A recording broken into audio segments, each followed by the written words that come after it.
This week in news surrounding Israel, Prime Minister Trudeau, this is not who we are. So stay tuned, friends, for all the details.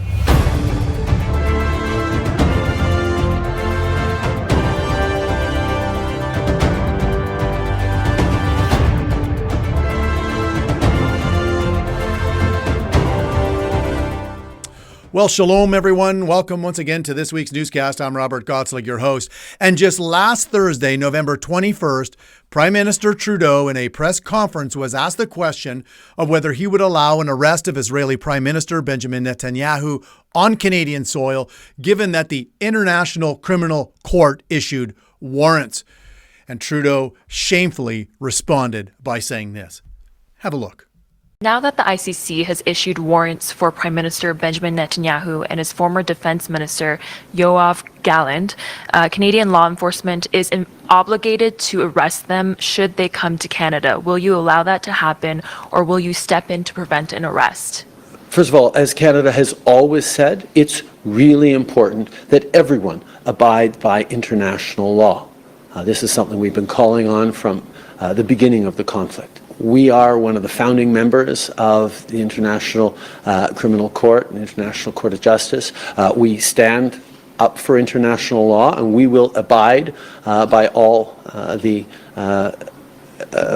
regulations and rulings of the international courts. This is just who we are as Canadians. Seriously? Trudeau, who clearly is a globalist, would rather stand with an anti-Semitic decision than stand up for Israel, the only democratic country in the Middle East who protects the same freedoms and values that he enjoys here in the West. Friends, I'm reminded of God's words in Isaiah chapter 5, verse 20, where God says, "Woe to those who call evil good and good evil, who put darkness for light and light for darkness, who put bitter for sweet and sweet for bitter." Israel never started this war. Hamas did. And the majority of the Palestinians, by the way, still support that demonic, brutal attack of October 7th last year. And Trudeau, you're going to side with an ICC decision which stands with terrorists versus a democratic country's right to defend itself? No, this is not who we are, Justin. Sorry. Of course, the United States, which is not a member of the ICC, spoke out against the International Court's decision, as did conservatives here in Canada. But friends, the very next day, last Friday evening, while our Prime Minister was dancing at a Taylor Swift concert, Montreal was burning literally, as pro-Palestinian rioters led anti-NATO protests against the city convention center, where 300 delegates from NATO countries were meeting. And things became ugly quickly as the pro-Palestinian rioters vandalized businesses, set off smoke bombs, set cars on fires, shouted out against Israel, and even set on fire an effigy of Prime Minister Netanyahu. Have a look.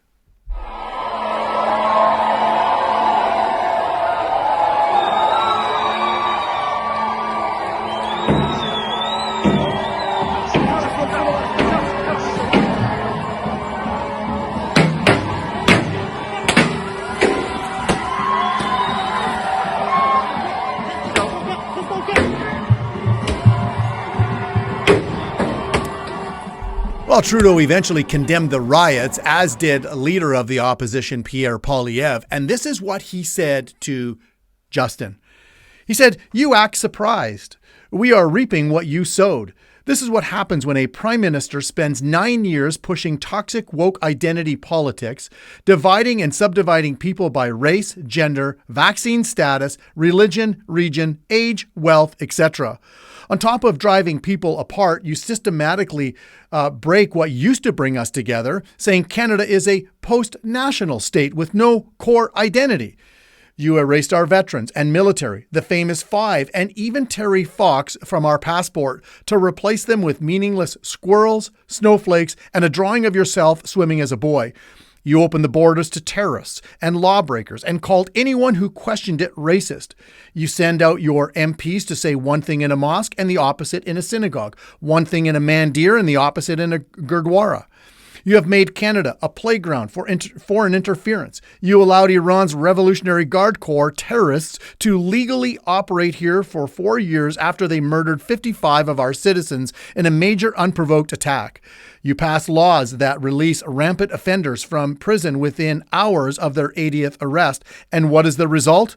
Assassinations on Canadian soil, firebombing of synagogues, extremist violence against mandirs and gurdwaras, over 100 churches burned or vandalized with barely any condemnation from you, all for a total of 251% more hate crime. And while you were dancing, Montreal was burning. We won't let you divide us anymore. Call an election now. We will fire you and reclaim our citizenship, our values, our lives, our freedom, and most of all, our country. I agree with Pierre Poilievre. And friends, then in Toronto, a couple days later, just this past Sunday, in a Jewish neighborhood, a group of Hamas supporters held a public event eulogizing Yahya Sinwar, that demonic death cult leader who was the architect and mastermind of the October 7th massacre. And they honored him and they gave sympathy to Yahya Sinwar. That's sick and disgusting that this would be allowed on our streets, to pay sympathy for this monster, this demonic killer, while showing while shouting, and that's what they were doing. They were also shouting anti-Israel chants in a Jewish neighborhood. Friends, these Palestinian pro-marches and demonstrations, these protests, they're getting out of hand here in Canada.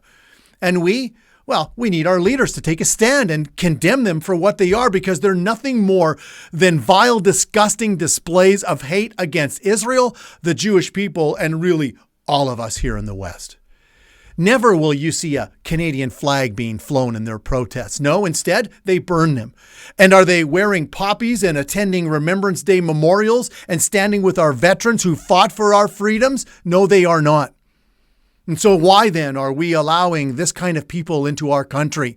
And why are we allowing these hate-filled Palestinian protests to continue? It's time for a change, as Pierre said. It's time for a change in leadership in Ottawa. And I pray that that happens next year, because our country is heading in the wrong direction. And we need to turn it around ASAP before it's too late. But what does God have to say about all of this, about this unrest and all the unrest we see around the world, where evil is being called good and good is being called evil, and people are refusing to say very little and do nothing about what we are seeing? Friends, the Apostle Paul told Timothy what the last days would be like, and I believe that we are definitely in them. Let me read you what Paul said to Timothy. I'm reading here in 2 Timothy chapter 3, verses 3-5. Paul says, "But know this, that in the last days perilous times will come. For men will be lovers of themselves, lovers of money, boasters, proud, blasphemers, disobedient to parents, unthankful, unholy, unloving, unforgiving, slanderers, without self-control, brutal, despisers of good, traitors, headstrong, haughty, lovers of pleasure rather than lovers of God, having a form of godliness, but denying its power. And from such people turn away." That's why Paul also said in Ephesians chapter 5, verse 11, to have nothing to do with the fruitless deeds of darkness, but rather expose them. Friends, let's get involved and stand up for what is right. Let's stand with Israel and the Jewish people and condemn these Palestinian protests for what they are. Call your city councilors, write letters to your mayors and MLAs, pray and educate yourself, share these newscasts, do something, but just don't remain silent. Because contrary to what Trudeau says and what we're seeing in our country, this is not who we are. Wake up, Canada. We're better than this. And with that, friends, and until next time, thanks for joining us on another episode of In News Surrounding Israel. God bless.